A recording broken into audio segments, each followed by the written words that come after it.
আর বলতে ভাই আপনি আসেন দেখি কত কি করা যায়। এই বলে আমি মনে করেন আমি গেটের ওখানে গেছি, গেটের ভিতর বন্ধ পৌঁছাইছি। তারপরে বাস ৩০-৪০ জন মিলে কোথা থেকে আসলো কিভাবে মানলো। যশোরে ৯ মামলার আসামি কুরবান আলী অস্ত্রসহ জনতার হাতে আটক। গণপিটুনির শিকার হয়ে আহত অবস্থায় যশোর জেনারেল হসপিটালে চিকিৎসাধীন আলোচিত চরিত্রের সেই কুরবান আলী। তবে তার পরিবার ও স্থানীয়দের কিছু অংশ বলছে রিয়াদ ও তুহিনের ষড়যন্ত্রের শিকার কুরবান আলী।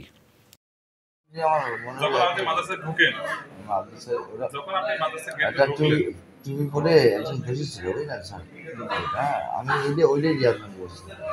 কতজন ছিল তারা?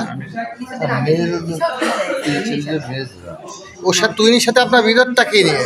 বিরোধটা হচ্ছিল ওই আপনার এই ব্যবসায়িক বিষয়ে। ও কি করে তুই খুলে বলে ভাঙির ব্যবসায়িক কোন জায়গায় ব্যবসা করে? ওই হাইকোর্টে বাংলা মানে আপনার পাশাপাশি ব্যবসা করে? ও ভাঙির ব্যবসা করতে গেলে এটা হচ্ছে প্রবলেম, কি করে ডাউন করে।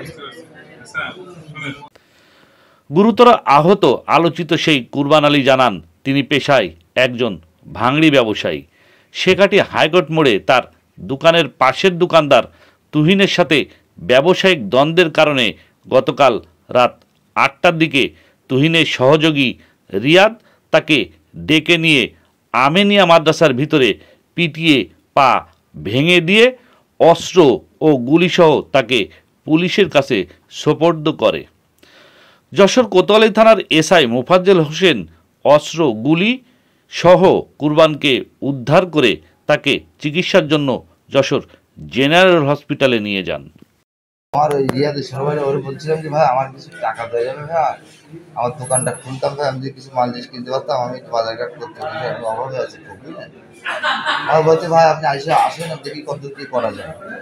এই বলে আমি মনে করেন আমি গেটের ওখানে গেছি, গেটের ভিতর বন্ধ পৌঁছাইছি। তারপরে বাস ৩০-৪০ জন মিলে কোথা থেকে আসলো কিভাবে মানলো আমার বুঝলেন।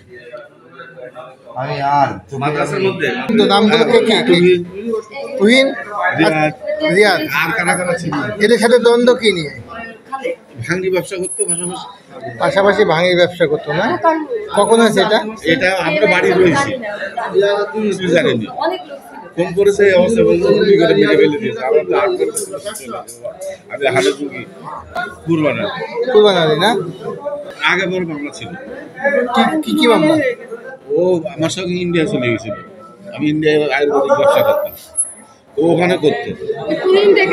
তুহিন ফোন করে করে করে করে ওর এখানে এনে আবার